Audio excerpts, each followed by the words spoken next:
ಸಾಹಿತಿಗಳ ಕೆಲಸ ಬಹಳ ಕಷ್ಟ ಆಗಿರೋದು. ಬರವಣಿಗೆ ಸುಲಭ ಇಲ್ಲ, ಯಾಕೆಂದ್ರೆ ಪದಗಳು ನಮಗೆ ಉಚಿತವಾಗಿ ಸಿಗುತ್ತೆ. ಬೇಕಾದಷ್ಟು ಕನ್ನಡ ಪದಗಳು ಬೇಕಾದಷ್ಟಿದೆ, ಆದ್ರೆ ಅದನ್ನ ನಾವು ಎಲ್ಲಿ, ಹೇಗೆ, ಯಾವಾಗ ಬಳಸ್ತೀವಿ ಅನ್ನೋದ್ರ ಮೇಲೆ ನಮ್ಮ ಮೌಲ್ಯ ನಿರ್ಧಾರ ಆಗುತ್ತೆ.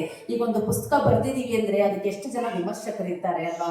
ಅವ್ರು ಹೇಳುವಂತಹ ಪಾಸಿಟಿವ್ಸ್ ಇರ್ಬೋದು, ನೆಗೆಟಿವ್ಸ್ ಇರ್ಬೋದು, ಎಲ್ಲದನ್ನು ಅಕ್ಸೆಪ್ಟ್ ಮಾಡ್ಕೊಳ್ಳುವಂತಹ ದೊಡ್ಡ ಒಂದು ಹೃದಯ ವೈಶಾಲ್ಯತೆ ಆ ಸಾಹಿತಿಗೆ ಇರಬೇಕು. ಆದ್ರಿಂದ ಸಾಹಿತ್ಯ ರಚನೆ ಮಾಡೋದು ನಿಜವಾಗ್ಲೂ ಬಹಳ ಕಷ್ಟಕರವಾದಂತಹ ಕೆಲಸ.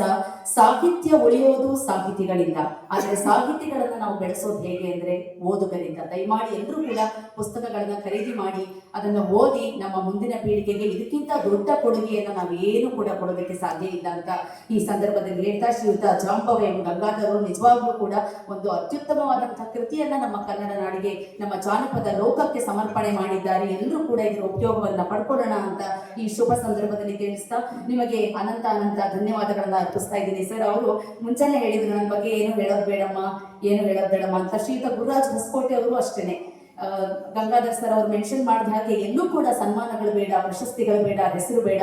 ಒಂದು ಮಾತಿದೆ, ಹೆಸರಿಗೆ ಹೆಸರೆಂದು ಹೆಸರಿಟ್ಟವನ ಹೆಸರೇ ಹೇಳ ಹೆಸರಿಲ್ಲದಿರುವಾಗ ಹೆಸರಿಗೆ ಹೆಸರೆಂದು ಯಾಕೆ ಹೆಸರು ಅಂತ. ಅಂದ್ರೆ ಯಾರು ಕೂಡ ಹೆಸರಿಗಾಗಿ ಮಾಡುವವರಲ್ಲ. ನಿಜವಾಗ್ಲೂ ಕೂಡ ನಿಜವಾದ ಕರ್ಮಣ್ಯವಾಧಿಕಾರಸ್ಥೆ ಮಾ ಫಲೇಶು ಕದಾಚನ ಅಂತ ನಾವು ಕೆಲಸಗಳನ್ನಷ್ಟೇ ಮಾಡ್ಕೊಂಡು ಹೋಗ್ಬೇಕು. ಫಲ ಕೊಡೋದು ಭಗವಂತನಿಗೆ ಬಿಟ್ಟಿದ್ದು ಅಂತ ಈ ಸಂದರ್ಭದಲ್ಲಿ ತಿಳಿಸ್ತಾ